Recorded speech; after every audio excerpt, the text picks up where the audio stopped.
please take a comfortable seat. And today's Teisho will be taking place on April 27th, 2019.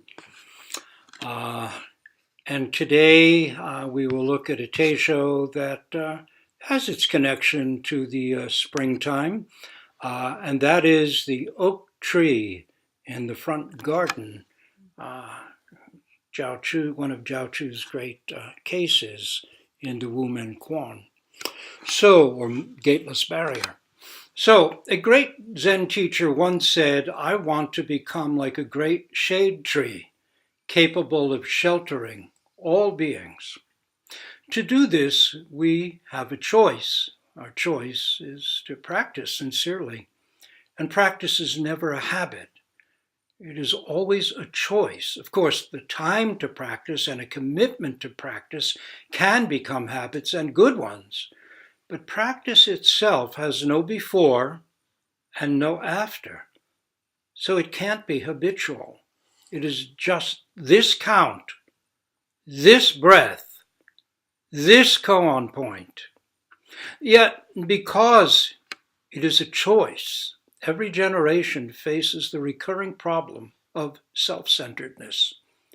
Unrestrained egotism, ingrained self-centered behaviors, can become a willingness to benefit the self at the expense of others.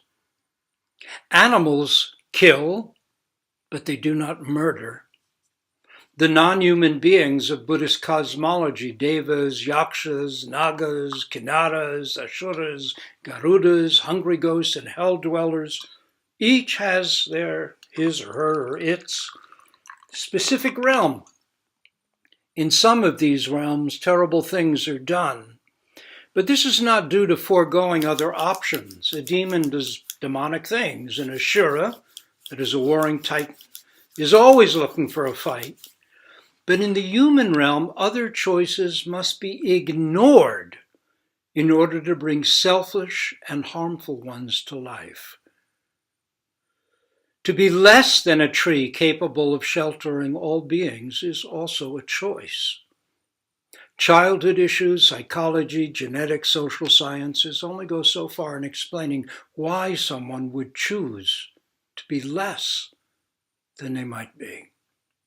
Why do some cling to greed, anger, and ignorance, and from such a limited base become willing, even eager, to do terrible things to others? Are there evil people or just terribly deluded and misguided ones? And what can be done? How can such behaviors be stopped or contained? How shall we live our vows in difficult times? Dogen, in the Bendoa, Negotiation of the Way, in the Treasury of the Eye of the True Dharma, the Shobogenzo writes, "The zazen of even one person at one moment imperceptibly accords with all things and fully resonates through all time. Thus, in the past, future, and present of the limitless universe, this zazen carries on the Buddhist transformation endlessly and timelessly. Each moment of zazen is equally the wholeness of practice, equally the wholeness of realization. This is not so only while sitting. Like a hammer striking emptiness, before and after its exquisite sound permeates everywhere. How can it be limited to this time and space? Myriad beings all manifest original practice, original face. It is impossible to measure. Even if all Buddhas of the 10 directions, as innumerable as the sands of the Ganges, exert their strength and with the Buddha wisdom try to measure the merit of one person's zazen, they will not be able to fully comprehend it. To live this way, allowing zazen to inform our life, not just stay on the mat, is key. Today, the signs of our interconnection with all life are becoming painfully clear. Glaciers melt, rainforests recede, deserts grow, oceans rise, malarial mosquitoes and deer ticks move north, all as a result of our own careless human thoughts and careless deeds. Yet, might this all too be an aspect of the long, broad tongue that the Chinese Zen poet Su Tongpo wrote of in his famous Enlightenment verse? The sound of the valley stream is his long, broad tongue. The form of the mountains, his pure body. During the night, I heard 1,000 verses chanted. Now, how can I impart them to others? That's a good question. I can't even impart to you the flavor of this tea. I can't impart to you the feeling of my knees when I sit. We can't impart the most ordinary things to one another. Not really. We have to experience them for ourselves. During the night, I heard 1,000 verses chanted. Now, how can I impart them to others? Dogen wrote, what we mean by the sutras is the entire cosmos. The sutras are the entire universe, mountains and rivers and the great earth, plants and trees. That's in the section of Shobo Genzo, Jizo Samai, that is the samadhi of self-enlightenment. So, once a monk asked Zhao Chu, that would be Joshua in Japanese, what is the meaning of Bodhidharmas coming from the West? Zhao Chu answered, the oak tree in the front garden. This is Mumonkan in Japanese, gateless barrier, case 37, the oak tree in the front garden. The case goes like this.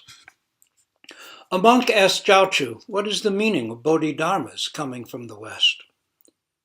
Bodhidharma, of course, is the first patriarch of Zen, first ancestor who brought what had been Indian Buddhism to China. Zhao Chu said, the oak tree in the front yard or the front garden.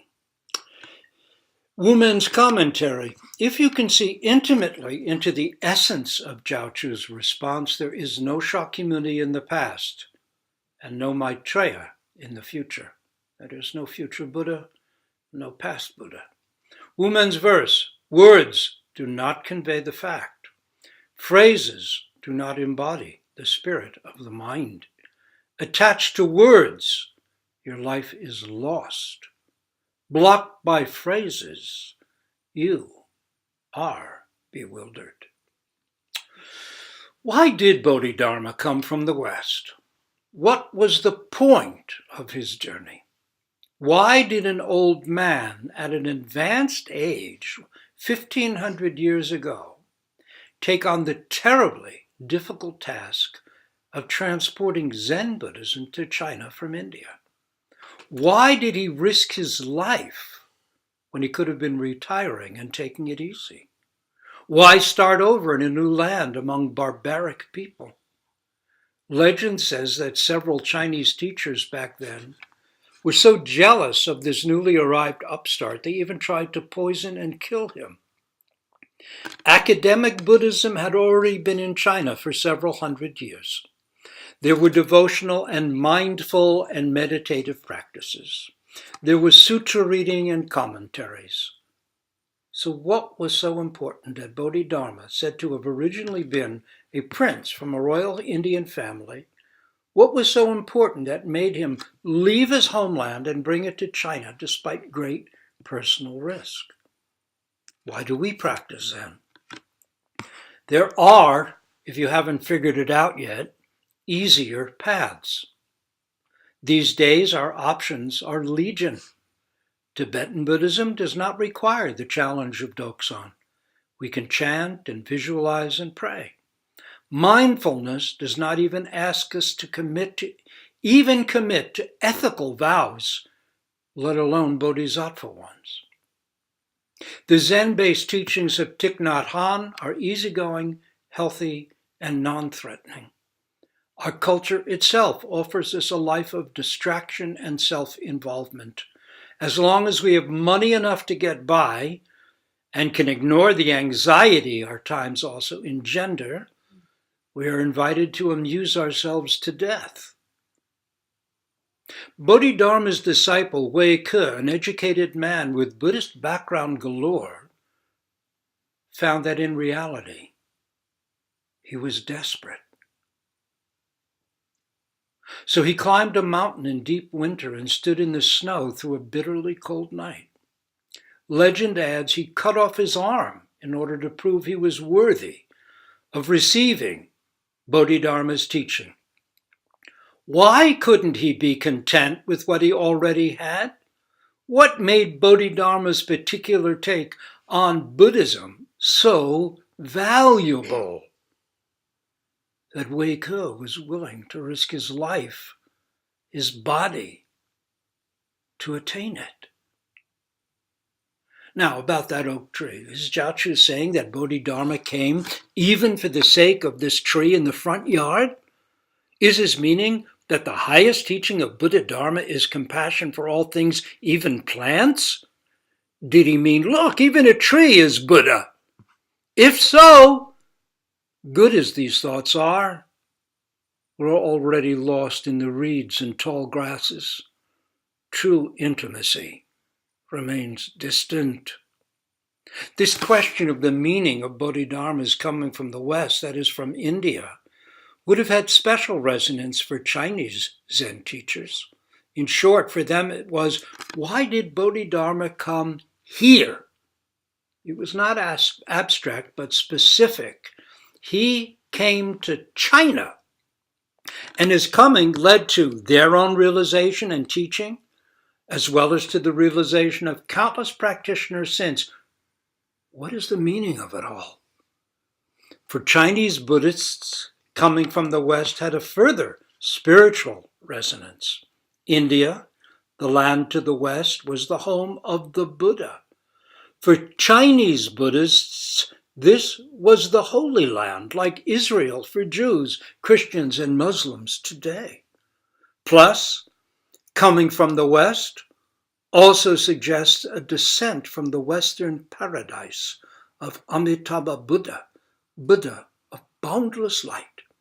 The question then becomes, why did Bodhidharma, seen as an emanation of the Bodhisattva of Avalokiteshvara, Bodhisattva of compassion, descend from the lofty Western paradise to China with all its wars and tangled political difficulties? What did he bring that was so important? What motivated that journey? Case number one, Heike Gunroku, Bodhidharma's I Don't Know, goes like this. Heike Gunroku is Blue Cliff Record in English, Pian Lu in Chinese. Emperor Wu of Liang asked the great master Bodhidharma, what is the first principle of the holy teachings? Bodhidharma said, emptiness without holiness. The emperor said, who is standing before me? In other words, aren't you a holy man? Bodhidharma replied, I don't know. The emperor did not understand. Let me add, many people today do not understand. However, sometimes not understanding could be a very good thing. Not knowing is most intimate. However, was the emperor's not knowing of that sort? Or more like, duh?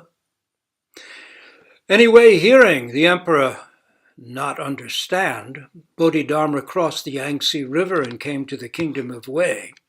Later, the emperor brought this up to Prince Chi, who asked, does your majesty know who this man is? The emperor said, I don't know. Question, is this I don't know the same as Bodhidharma's I don't know? Prince Chi said, he is the Bodhisattva of Avalokiteshvara, transmitting the Buddha mind seal. The emperor felt regretful and wanted to send an emissary to invite Bodhidharma to return. Prince Chi told him, your majesty, it is no good sending a messenger to fetch him back. Even if everyone in the whole country were to go after him, he still would not return. Even if everyone in the whole country went after last minute, they could not bring it back. Even if everyone in the whole country went after the sun, when it set, it wouldn't return to the sky. Even if you went after Bodhidharma with the whole country, he wouldn't return. The highest teaching is not just fundamental to our practice, but to our lives. Deep down, we all want to realize the meaning of our life and attain the highest, most meaningful perspective on our brief time here, on this threatened little planet in an outer arm of the Milky Way galaxy. When asked by the emperor, a man well versed in Buddhist doctrine, a founder of temples and supporter of thousands of monks and nuns, Bodhidharma's response was vast emptiness, no holiness. He took the emperor's preconceptions away, leaving him baffled. We can commiserate. How could vast emptiness, no holiness, be the highest teaching? How could it motivate this ex-prince, Bodhidharma, now an aging monk, to make the difficult trek over the seas? The emperor had a point. What's going on? Half a century later, Chao Chu, when asked about it, said, "The oak tree in the garden." This too leaves many people baffled. How does speaking of a tree answer the question of the meaning of our life and of Bodhidharma's journey that ultimately deeply affected millions of people throughout China, Korea, Japan, Vietnam, and now North and South America, Australia, and Europe? Chao Chu was one of the truly great Tong era Zen teachers, the so-called Golden Age of Zen. He had his first deep realization at the age of 18. At 58, he had his profoundly complete second Satori. He then traveled for 30 years, checking himself and his evolving understanding against all the greatest teachers of his time, as well as against enlightened monks, laymen, and laywomen, and nuns. At the age of 80, he at last settled down and began teaching. First began teaching at the age of 80. He taught until his death at the age of 120. The expression that other great teachers use when talking about Chao Chu is that his lips flashed light.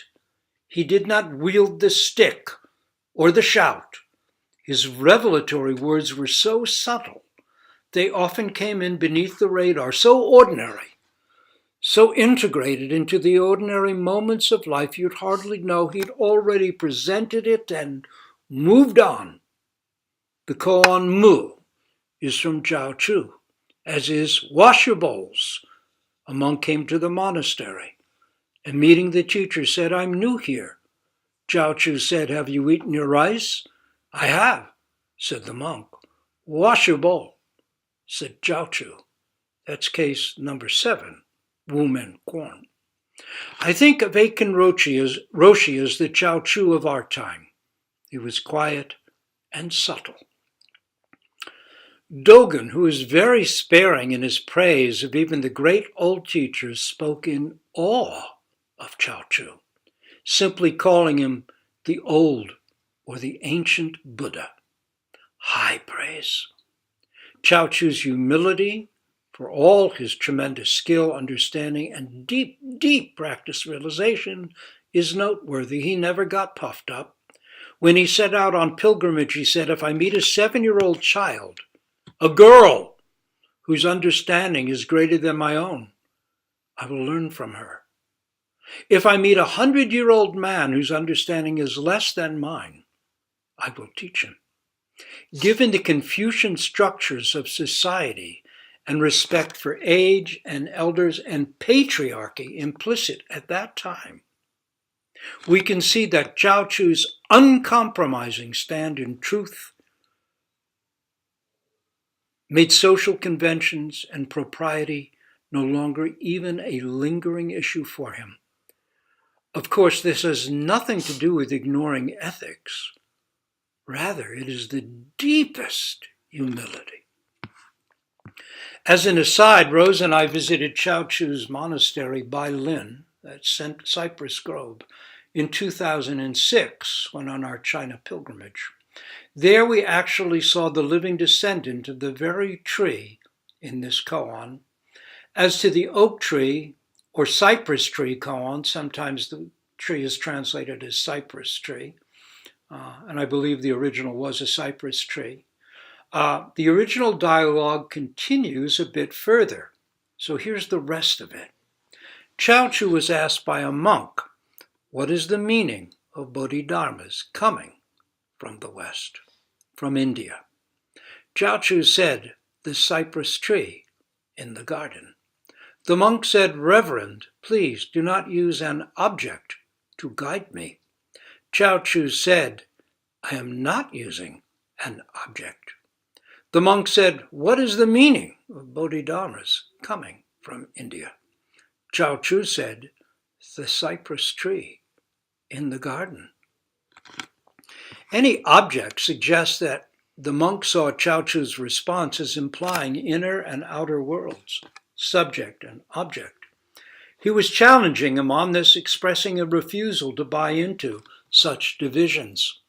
Aitken Roshi says, don't suppose that the resolution of this point lies in the identity of inside and outside. That is philosophy. What is the true fact? Later, other monks heard of Chao Chu's response and came to test him, and themselves too, further with it. One monk asked Chao Chu, has the oak tree Buddha nature? Remember, Chao Chu was asked, does even a dog have Buddha nature? And he responded, mu, which literally means no or not. He was asked now, has the oak tree Buddha nature? Chao Chu said, it has. The monk said, when does the oak attain Buddhahood? Chao Chu said, when the great universe collapses. The monk said, when does the great universe collapse? Chao Chu said, when the oak tree attains Buddhahood. When the sky rolls back and the ground beneath your feet is gone, what remains?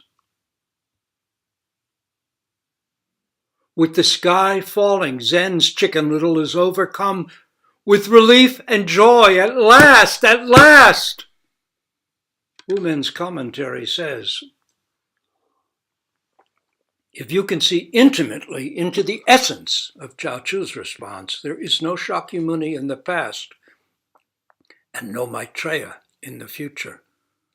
There's no oak tree either. What is there?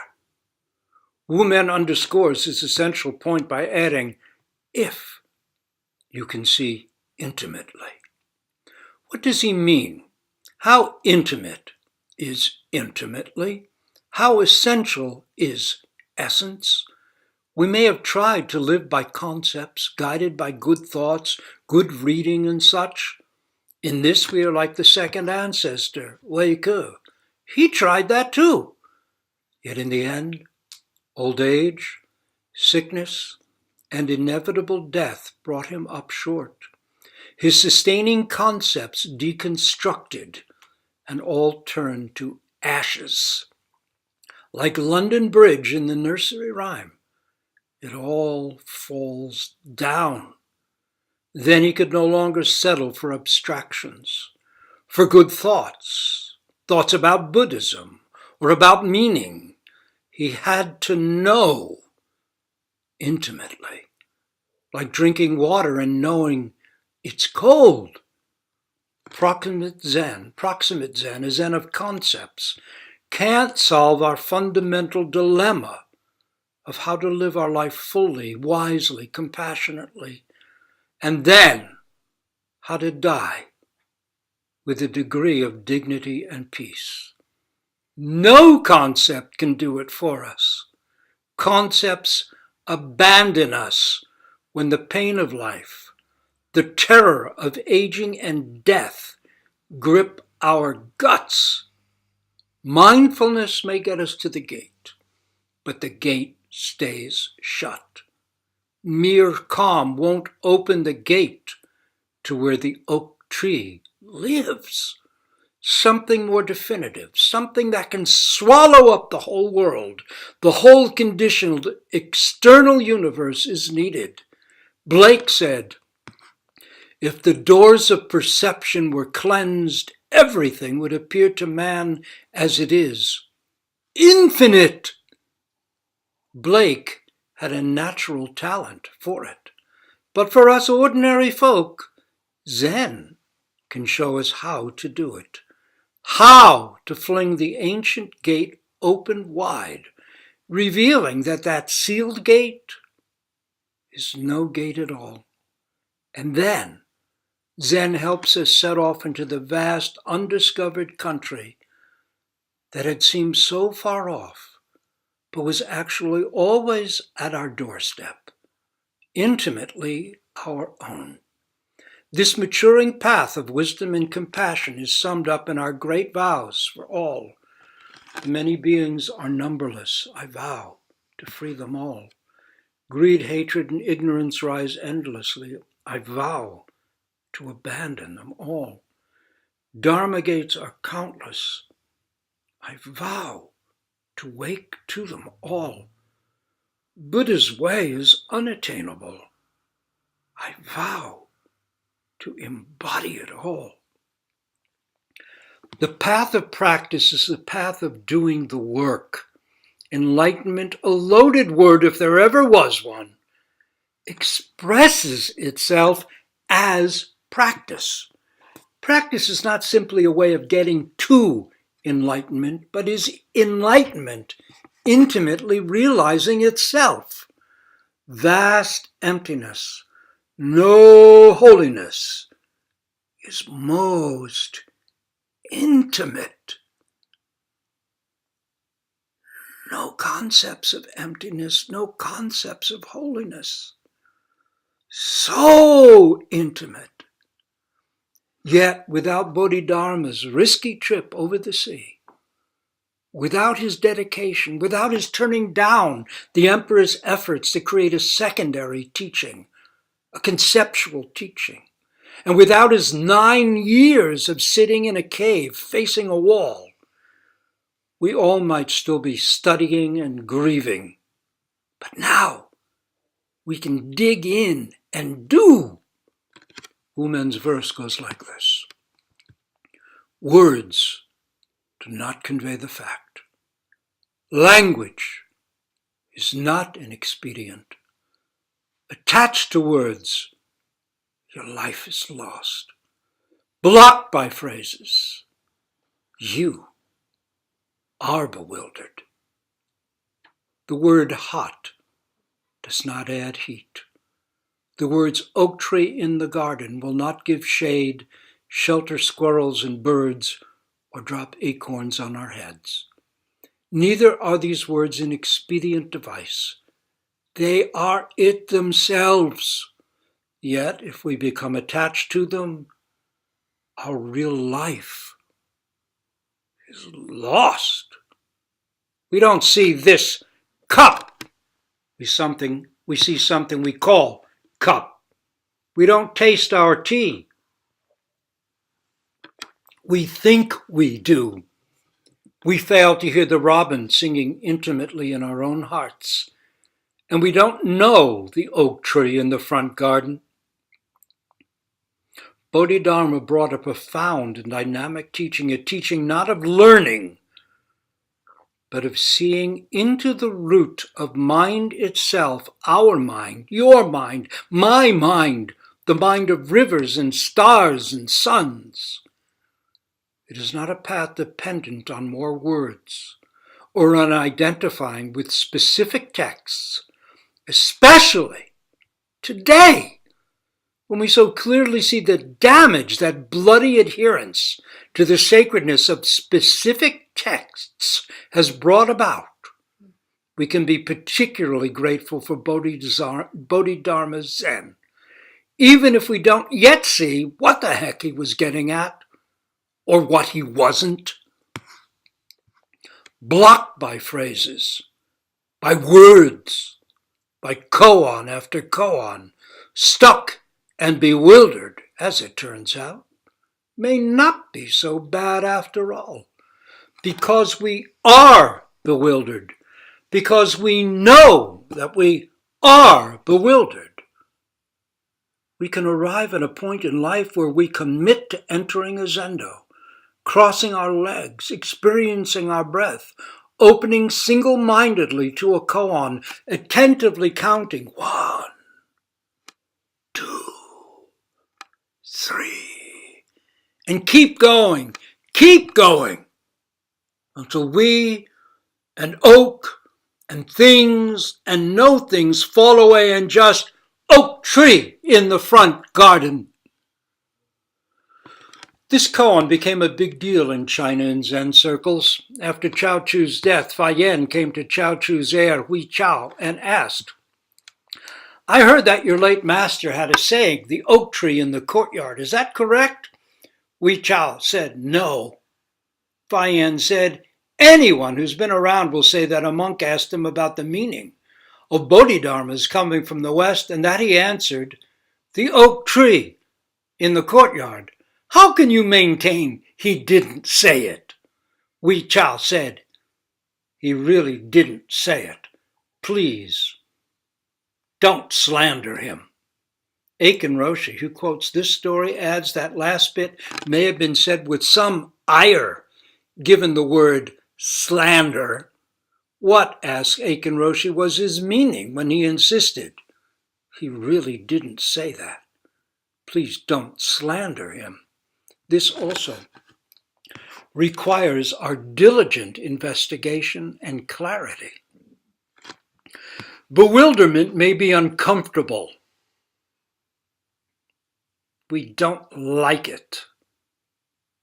But trying to sneak around it by pushing ourselves forward to become one with the oak is no lasting solution. While it is success of a kind, in time we inevitably return to our old path of separation, of me in here and everything and everyone else out there. And from that position we must push forward yet again to become yet again one with the 10,000 things. Sisyphus mapped out that path long ago, but there is a more direct and satisfying way. Dogen wrote, when we push the self forward to become one with the 10,000 things, it is called delusion.